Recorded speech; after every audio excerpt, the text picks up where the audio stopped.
drugs and alcohol can hijack the pleasure reward circuits in your brain. They can hook you into wanting more and more. Addiction can also send your emotional circuits into overdrive, making you feel anxious and stressed when you're not using those drugs or alcohol that you've become used to. If you or someone close to you is struggling with addiction, there is help available. The drug rehabilitation team hopes to provide a comprehensive service to assist those suffering from the consequences of addiction. And we're going to find out more now from Aiden Lane.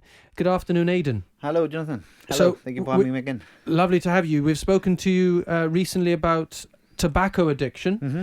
And I suppose, you tell us, how or is drugs and alcohol addiction different?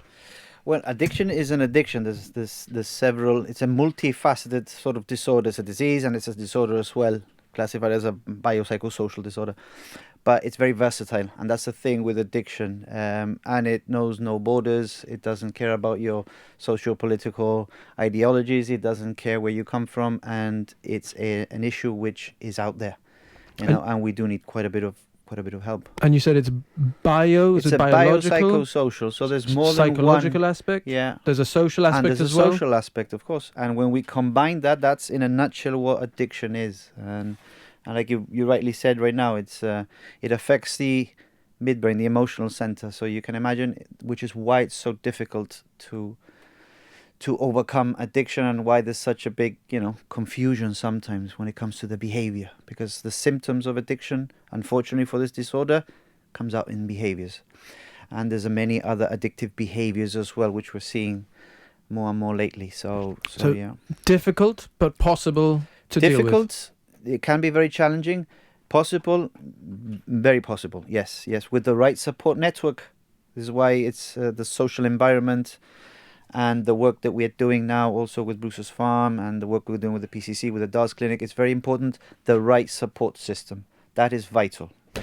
When we think our addiction, we do think Bruce's Farm. It's a residential 14-bed drug rehab clinic in the Upper Rock. Is it working well? It's working quite well. We're very busy. We're lately even busier, which is a good thing.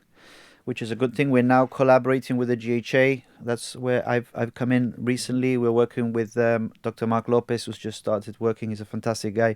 He's got a very holistic type of treatment approach, which is what we need.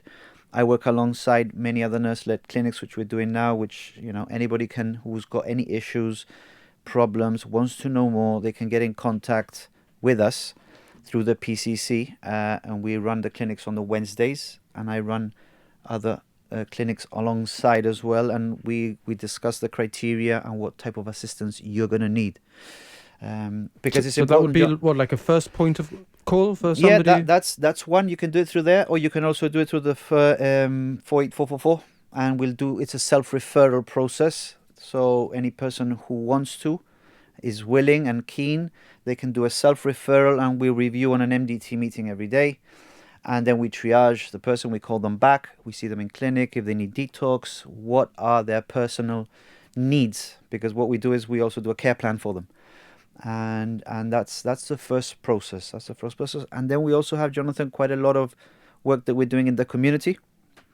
So on Thursdays, we've got the counseling team who does, I work alongside them as well to create some awareness, support for the family. It's very important as well, Jonathan. That's key for those awareness within the family environment. We do that on Thursdays from 4 to 6:30, which Claire's been working with the families now for some time. Claire's one of the head counsellors in Bruce's Farm.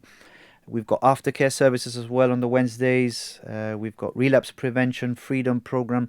There's a lot more to it that's involved. It's not just a residential aspect. So we're doing a lot of work with the community, and that's, at the end of the day, once you discharge, you go back to the community. That's where you need the support and ongoing. You'd hopefully be better, but you're still, we've heard it said often, a recovering addict, and you need to have help going forward. No? It's the ongoing. We do the initial work. Those who go for residential, the initial work is there. The nitty gritty gets done there. If you need detox, it's done through that process. We do several therapy sessions whilst you're there. We do a lot of work whilst you're there. But then the ongoing work, it's in the emotional sobriety. It's not just the abstaining from the drugs, the alcohol, addictive behavior. It's the emotional sobriety. It's working on your emotional center, which is why it's an emotional disease. When we break it down, it's primarily emotional. And that's what you need to work at. And that's, unfortunately, there's no magic pill. No. There's no magic pill. It's a lot of therapy, it's a lot of work, but it is possible. Shining an optimistic light. Yeah. It's definitely possible. Personally, I've gone through it as well, which is why I do what I do. Yeah. So I can stand here and tell everybody it is possible. You need quite a bit of work, but it is possible. That's for sure. That is for sure. Yeah, and you can, because of the emotional aspect, you can do things that are going to help you and give you a better chance. Life is complicated, but we know that, for example, if you can do regular exercise, that's going to help work. you. Those are all you need to a support system, and in the support system, hobbies is very important. Keep yourself motivated. Work with your therapy. Group therapy is very good, which is why we encourage group therapy sessions. Anything that keeps you motivated, engaged, and it's healthy, go for it. But there's also more to it, which is what you work with your therapy and the type of care plan that you need. The thing is, there's two issues with addiction. We've got the midbrain, the emotional, but then there's also the cognitive side, the frontal lobe. In addiction, both sides have been altered, which is why it's so challenging to overcome it, and you need long-term therapy. There's two areas. In the long term, you can rewire your brain again exactly. in a positive way.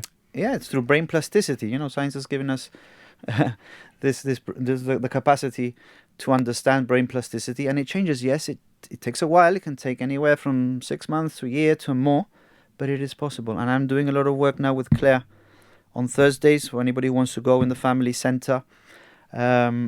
I'm explaining the neuroscience or the neurophysiology of addiction, explaining it to family members, explaining it to all those who've gone through it, to understand exactly what the hell is going on in my brain, why have I relapsed, why do I act the way I do, and I'm giving it's a 6-week program where I do explaining the biopsychosocial, and it seems to be going quite well. So, by way of reminder, then because of the social aspects and because addiction can be so difficult, you work with families as well as the addicts themselves. It's just as important to work with the addict or the sufferer as it is with the family. They are both suffering, each to their own, and which is why we consider it a family disease or a family disorder.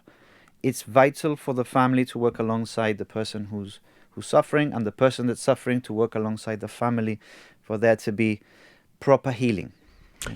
Aiden, before we let you go, a reminder then, you said you can self-refer if you're having problems with addiction. 48444. 48444. That's the self-referral. That's directly with Bruce's Farm, and one of our the care workers will take all the information, and then you can do an appointment through the GP clinics with the DARS clinic, which is it's all kept anonymous. It's on the DARS. And then that's on Wednesdays, and that you can also see one of our professionals, which is Dr. Lopez, and then myself as well, if they want. And you do that how, sorry? Through the primary care centre? Through the primary care centre, DARS clinics, yes, DARS clinics. Call in and ask for the DARS clinic, and DARS stands for Drugs, Alcohol Rehabilitation Services. Yeah. Thank you so much, really interesting and important work. Whatever you need. Aiden Lane, hopefully we can have you back again talking about this sort of thing Thank you, soon. Jonathan. Thank you. Lovely to have you.